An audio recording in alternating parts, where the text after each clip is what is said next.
Welcome to Kenton Teaches. Enjoy the video. You start by confirming you have admin access on your device or coordinating with the network admin. This avoids permission dead ends.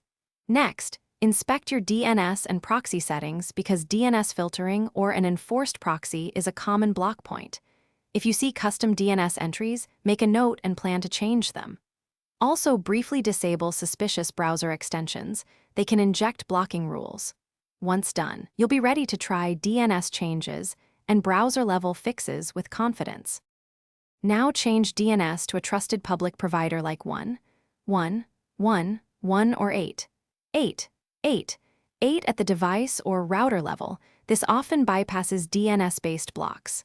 After that, clear the browser cache and reset site permissions because stale redirects or denied permissions can persist.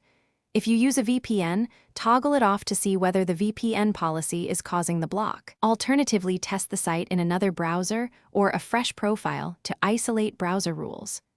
For advanced fixes, edit the host's file only when you know which entries map the site to a wrong IP.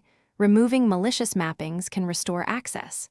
Make sure you force HTTPS or open the page in incognito to avoid cached redirects. And if policy allows, use a reputable VPN to tunnel around ISP blocks. If the site remains blocked, gather screenshots, error codes, and DNS lookup results, and then request access from the admin. This troubleshooting detail speeds resolution if internal policies are enforcing the block.